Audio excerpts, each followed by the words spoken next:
This episode is being brought to you by Real-Time CTMS, a leading provider of innovative software solutions for clinical trial research sites, site networks, sponsors, and CROs.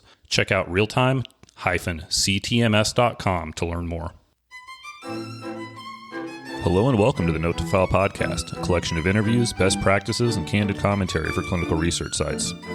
I'm your host, Brad Hightower, founder of Hightower Clinical, a clinical trial site network providing consulting services and end-to-end personalized research infrastructure to physicians with no upfront costs. You can learn more at hightowerclinical.com. If you're enjoying the Note to File podcast, we encourage you to rate, review, and subscribe to the show so we can continue to provide quality content to a larger audience. All show notes, episode transcripts, and contact information can be found at notetofilepodcast.com. Our guest today is Brittany Sloan. Brittany spans 13 years of clinical research roles, personal leadership responsibilities, and experiences, securing a robust career for herself while making notable contributions to research.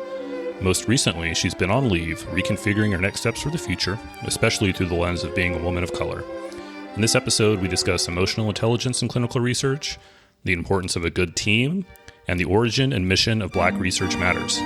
Without further ado, Brittany Sloan. All right, Brittany, thanks so much for joining us today. Thank you for having me. Good morning. All right, as a cut right to the chase, like I do with every guest, tell us a little bit about your journey through clinical research, kind of how you've got started, and bring us up to where you are today. Yeah, absolutely. So I'm originally from North Carolina. I live in San Diego currently, so I'm from North Carolina, and I got my first taste and experience in research at UNC. I was a research assistant, and I recruited and consented participants for a longitudinal study that was really just looking at blood variations in women who had breast cancer and in women who didn't. So no chemo or testing of a study drug, and it was really easy and straightforward. And I was so appreciative of this opportunity because, as we'll get into later, it lends itself so well as a great foundation for going into the space that is the recruiting aspect and the consenting and seeing participants and diving head deep in there. And I also want to note that at this time in my life, I hadn't graduated from undergrad yet with my biology degree. I think that's really important to note for a lot of people in the clinical research field, and especially where the economy is now, that I was stuck. I was one of those millennials who, and this was around 2008, where my family situation had changed drastically and quickly, and that I couldn't go back to school. I couldn't afford it. So at that time, I was trying to do the best that I could to stay in my field. I had one more semester left to graduate, which was just agonizing. But the best thing I could have done for myself was get this opportunity at UNC and work it as best as I could to stay relevant in the field. And it proved to be so resourceful for me because by the time I had the opportunity to go back to school and graduate and all those things, I was already in my field without even knowing it. So from there, I went back to school for that semester, and immediately after graduating, got an opportunity at Duke, the UNC rival, to go into data management. And I did that for a couple of years, and that was enjoyable. But then I wanted to move up again. And so I went from there back to patient coordinating and engagement. And that was mostly like arranging, managing participant visits, samples, getting assessments done, those type of things. That was definitely the space that I appreciated, being with the participants. Took a break from there, stayed at Duke, but went into animal research admin stuff for a couple of years, and then moved out here and got an opportunity in regulatory affairs, which I kind of think is like a human participant admin space. So to me, I was just moving up in the ranks a little bit. So in this space that I'm in currently, and I've been here for 6 years, I assess compliance and provide my recommendations in regards to documentation and the conduct of the overall study. My current modality right now is Alzheimer's disease, but my previous experience is in breast cancer, prostate cancer, and throat and lung cancers. So right now, are you affiliated with the site side, like through an academic institution, or what's your affiliation, I guess? So right now at this time, the institute that I work for, we are a coordinating center. So we have a site, but we are serving as the coordinating efforts for 60 to 100 plus sites across the country. In Canada, I think we're expanding into China, Japan, and in Europe also. Nice. That's really exciting. It is very. Sure. So if you sort of were to take your role and equate it to, a CRO, I guess, are you like a CRA, or are you more of a more straight admin side? At this point, I would say I'm admin and regulatory affairs. Gotcha. Okay. Yeah. So it's sort of a weird, not weird, but it's a little bit of a unique mix, right? It's like It you're is. like kind of a site, but you're kind of like a It CRO in some way, or a sponsor in some ways, correct? Yeah, we're a small CRO. I would call us a small CRO. We're still academic and university affiliated, so and they give us the space to operate as independent as we need to. But we are, I would say, we operate very similarly as a CRO, just in a smaller space. Okay. Yeah, no, that makes sense. Again, it's a little bit of there's that's what's kind of interesting and I guess good and or bad, depending on how you look at it, about the industry is there's so much variation between even site and CRO and sponsor, and there's sort of all these things in between, and that's again sort of an interesting mix in a way. Right. Yeah. And then academia and industry, like I've managed to keep myself in academia, UNC. I did a little bit of work with NC State a little bit prior to that. But so UNC, NC State, Duke, UCSD, and then USC. I've stayed academic. And so even when I talk to my friends that are in the industry side, they call their PI stakeholders. I just learned that last year. This whole time, I'm like, what's a stakeholder? And they're like, oh, for you, that would be your PI. So even even if we're talking about the same job code or position on the other side, so to speak, we have different terms and keywords that we use. It is a weird variation to be in the same field, but we kind of don't even speak the same language. Yeah, that's all we need, right? Is more confusion. We need more specific terms. That's great. Right. Well, one thing that does strike me about your story and that I can relate to is, I started much like you. It sounds like I was a research assistant. I didn't have my undergrad, didn't have any degree of any kind when I started out in clinical research. Mm-hmm. Again, just doing this sort of straightforward data collection. Right. I think that is important for people to know. I mean, I feel like it can be look overwhelming from the outside when you're looking through job descriptions and they want all this experience or all these degrees. And this is where I am sort of glad to say I got away from academia, I guess, and not to say anything bad about academia. But to me, there was a lot of emphasis on, letters after your name rather than what you might be able to actually get done, You're right. I think about that often, and I complain about that often too. Yeah, and that may be a little bit overstated, but I think it's easier for me to say that too, because since I didn't have a degree at the time when I started.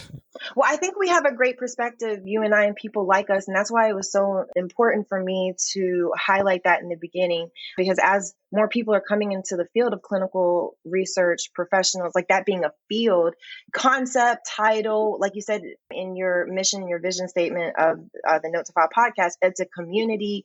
It is fairly new. This hasn't been around like the field of medicine or supporting cast like nursing and stuff like that. Like, so this is relatively new and we're trying to understand what that looks like. And for me, as I stand out as now a clinical research professional, it's just so crazy because it's hard for me to accept that I'm getting, like, I know I'm getting older, but in the field, like now I'm like becoming an expert. That's wild for me to think of it like that. But I think it's so necessary for you and I and people like us to highlight that, okay, the education, the formal education is important.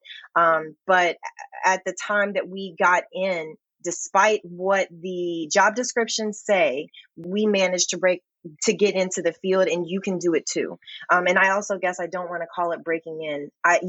One can get into the field without having the necessary credentials that are listed as a requirement. You can still make that opportunity happen for yourself, because I know I struggled so much in the beginning, not having the credentials and like you were alluding to, probably working in academia with all these people who had multiple and I had none, definitely took a shot at my confidence. But I was able to get through it, and I just for others who are getting into the field, the perseverance to keep pushing through. And if this is where you want to be, you're going to make it happen for yourself as I did, as you are doing also.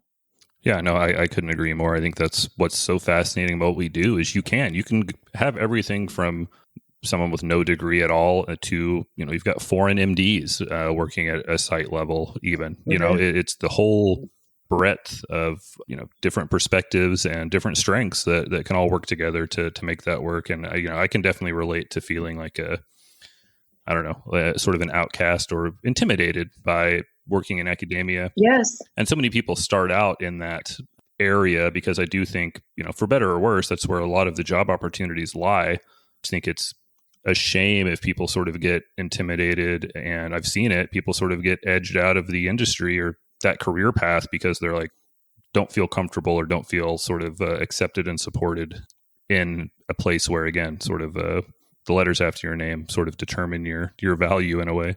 Right. Yeah. But I think luckily there's a lot of movement now to get things out of the big institutions. Not that they'll ever go away, but more people getting into the communities and opens up a lot more sort of innovation and I think opportunities for different perspectives. For all. Yeah, exactly. It's going to increase diversity on both ends of the spectrum, I think. Yeah. Very much looking forward to that. Well, good stuff. What are some tools and resources you use now in the job that you do? I always love to hear about the sort of things people bring to the table and what helps them do their job to the best of their ability. And it doesn't have to be research related. Maybe it's a book or an app or something along those lines. But what's something you lean on in your day to day? So my first and foremost thought that comes to mind is my team. I come from, on my team, we have our supervisor, our boss, so I'm not counting her. So we can't count her. She's one. And then there's three of us. So we're a skeleton team and we're pretty lean. And the space that we're in particular, but this can apply to anybody across clinical research because the workload is so heavy. Right? We're all being pulled in a million different directions. And there does come a time or a day where maybe you're frustrated or you can't come to that conclusion of what the next right decision is. I'm holding my face even thinking about these times where you're just like, I cannot, maybe you're brain dead, you're tired. Those times, especially in my field in regulatory affairs, where we're having to parse out and make decisions or recommendations or suggestions on how to move forward with the study, that can be kind of brain boggling in any aspect, I feel like, of research. But so leaning on my team and my colleagues when I'm struggling to conclude the next steps and or just to vent. I'm a pretty independent, and I'm saying that from the perspective of somebody who was always that independent worker, even as a kid. Like I begrudgingly did the group projects because I really just wanted to do my grade, but I wanted my own grade and all that stuff. But in life, we will be on teams. Teamwork is a valuable resource to have, and leaning the value that I saw in my opening up to lean on my team members when I wasn't feeling my strongest, to allow myself to be in that space, not just for me, but for my team members also, and for my boss to see us generally be something kind of like, I know this is just so cliche or cheesy, but to be almost something like a family where I felt and I trusted this moment to go to her office or to go to somebody's office and say, I really cannot remember what I'm supposed to do right here. Or I remember after the first time I did something like that, my colleague came to my office and said, I think this is a dumb question. I'm sorry I'm asking, but I forgot. What am I supposed to do with this 1572? What am I supposed to do with this document again? And I saw that it opened up this space for us to be more comfortable with each other, and even the emotional pieces with, like I was talking about, inventing. It's okay. You're going to have a rough day because so much is coming at you at one time. And we're trying, and it's a COVID space that we're in, and we're trying to get all these things done while working from home. And we got to walk the dog. And if you have kids, oh my goodness, you got to do stuff with the kids too. That we're going to have to lean on each other more than ever before. And going to my team and really expressing my frustration with a thing or being genuine in that space, that would be my first thought of a resource. And secondly, something prior to COVID, because again of the workloads, but even more so now, again, because we work from home, the best advice that I have that I've used throughout this whole time and being in the space, because again, the workloads are just, I feel like they've been insane for the last couple of years, money and grants and everything's been amping up, that it's so important for you to do one thing at a time. Do the one thing, mark it off the list, move on to the next thing. For me, as somebody who has ADHD as an adult, I struggle with the distractions. So like, I'll have a meeting at 10 and then I'll have 4 hours to do my work. And then I'll have another meeting in a couple hours. And for me, like that, breaking that up, it's just too much of a distraction. And now I want to go play with the dog. I want to go outside because it's sunny. I live in San Diego. Somebody was running. I want to go for a run now. And so all these things. And it's just so important to keep the mind focused one thing at a time. And I think that applies to people who aren't adults with ADHD trying to live in a working person's world. I think just generally with all, again, clinical research, our workloads are so heavy, and the higher up you get, the more opportunities and tasks you're in, and committees that you're being added to because you have this expertise, or you said something in a meeting and they were like, hey, you should be on the team now. And that's a great thing. But you still have only 8 hours or so to get everything else done, and you have those deadlines. And really the bottom line is always just do one thing at a time. Get that one thing done, take a break, cross it off, go to that next thing.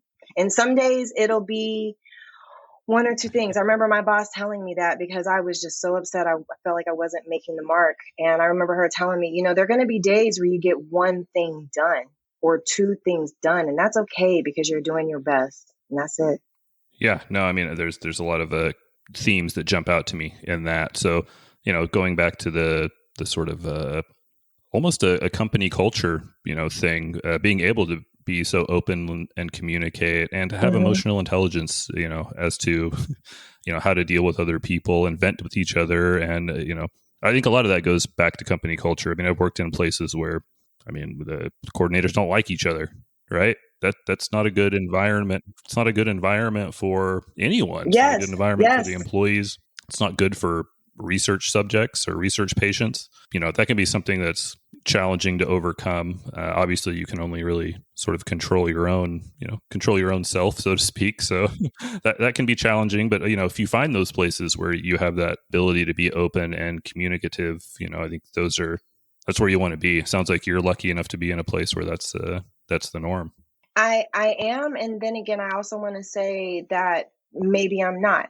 And that a lot of this, I do want to be very specific that a lot of this was a lot of internal work that I did for myself. I realized that this was going to be what I needed to be successful. So I want to emphasize whether or not I've been in spaces where I was welcomed and encouraged and given the things I needed to thrive, or they were taken from me, or I never had them in the first place.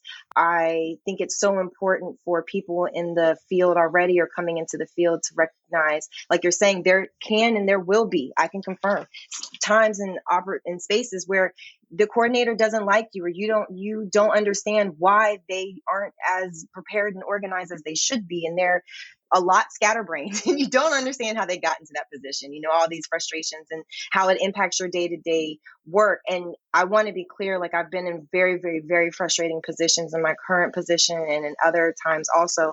And I'm not saying I just took the high road and I just made it cute and abided by the rules. I'm saying I worked very hard within myself and said to myself, I'm having to adjust to difficult personalities around me. That's something I'm going to have to do if I'm in traffic or at the grocery store or whatever.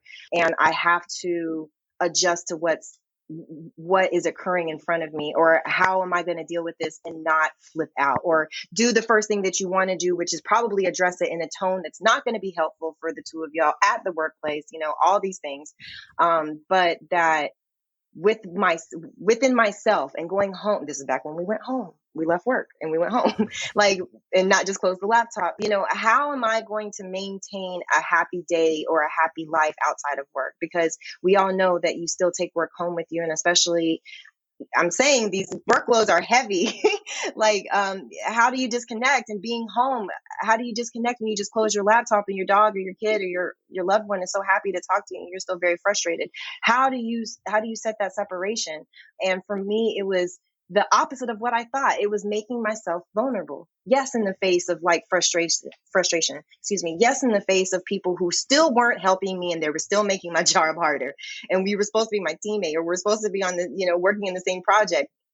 I still found that the resolve was still being open with those that I felt like I could be. And even those that maybe I didn't necessarily feel comfortable to, but I knew for our team's sake, for the goal that we had, the light at the end of the tunnel, what we were here to do, I needed to be more open and transparent. And hopefully, and in a lot of cases, to my own surprise, for me to say that it set a good example. And we were able to get off of the fact that there was this distraction that we did not like each other.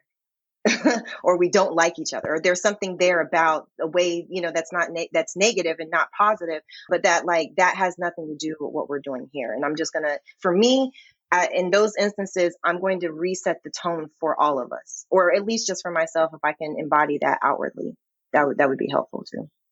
Well, yeah, and I think there's a sort of the irony is that there's almost more strength in vulnerability, right? Yeah. I mean, you can make it worse and be standoffish or attempt to be whatever you want to be. But although it may seem contradictory, there's strength in vulnerability. So I applaud you for again having that level of emotional intelligence, which not only helps you be a better clinical researcher, but just helps you have a better life in general, right? I mean, ultimately, that's what it's all about. Ultimately, right? Yes, yes, yes. I can say I have brought a lot of emotional intelligence into a field that was otherwise just numbers and stats, and that was a lot of who I was too. I'm a scientist at heart. I'm a biology major. I love science, and then I found myself only thinking in terms of black and white, even in my personal world. And I thought that was just fine because I'm a scientist at heart and I'm a biology and I did all these things.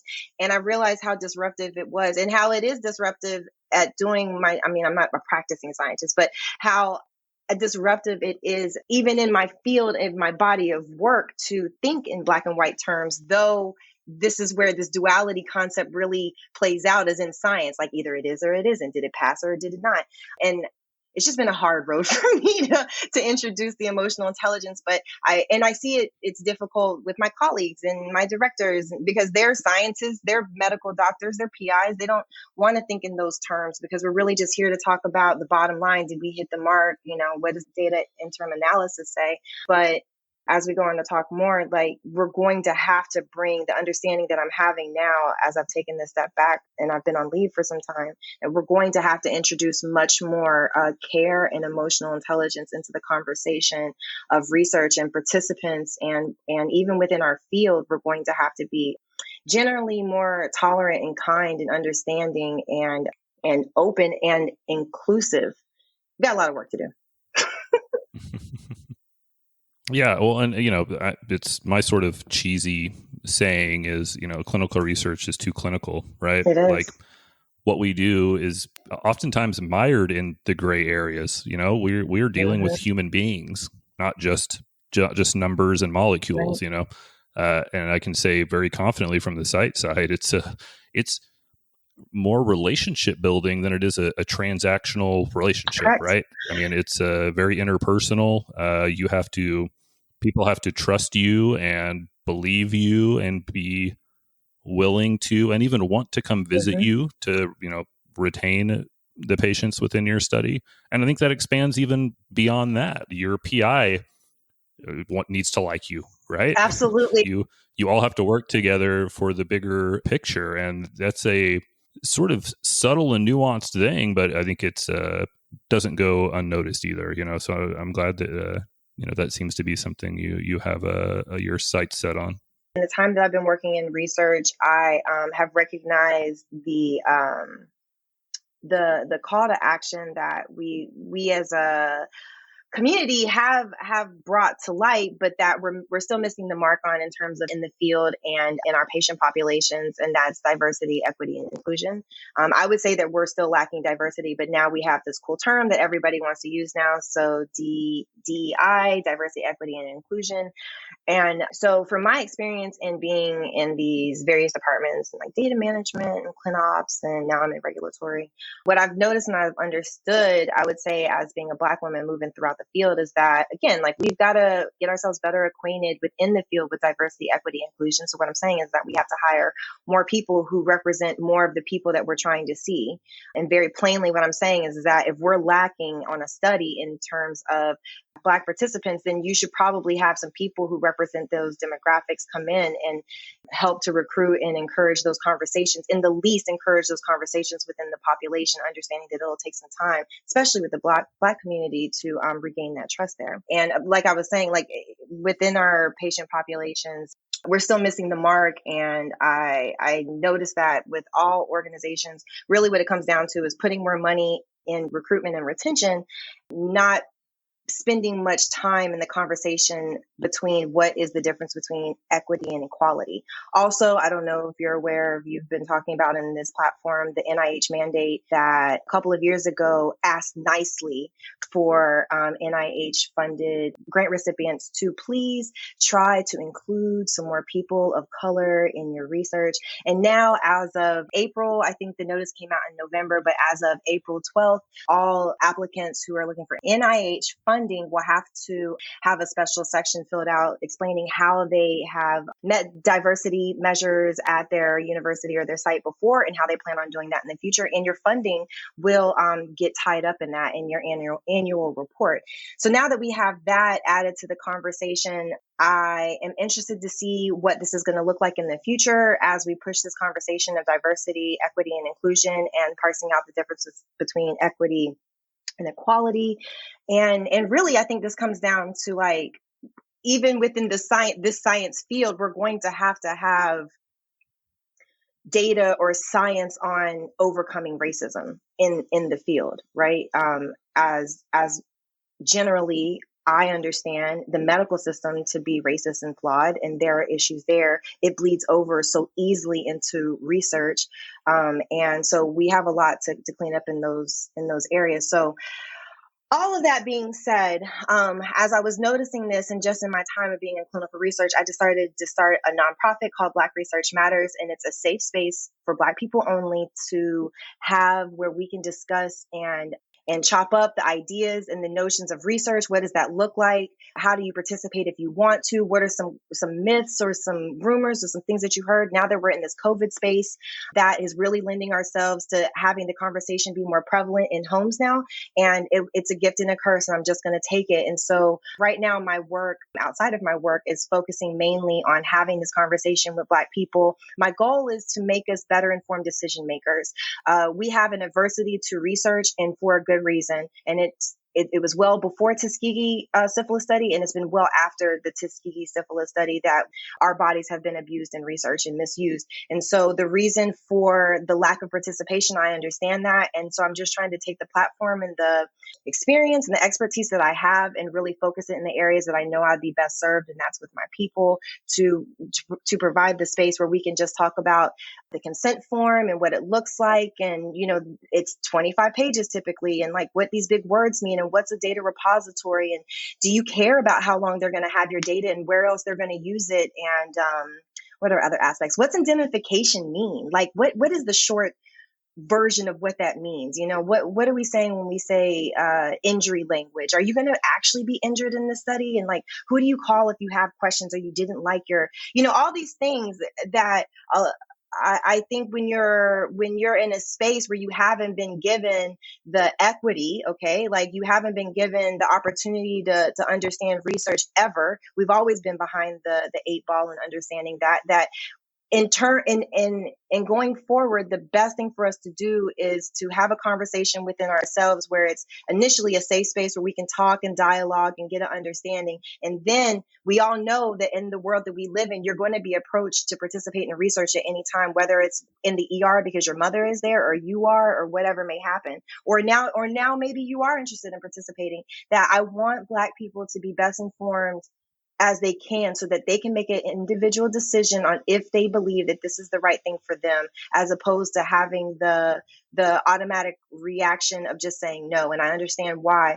I believe in terms of getting Black people into a better space on all of the health modalities when it comes to like breast cancer, heart disease, diabetes. We're always at the tail end, and that's because for a lot of reasons we're not participating in the research, again, rightfully so, and the final results that are coming out of this, the study drugs or the treatments, they're not working on us.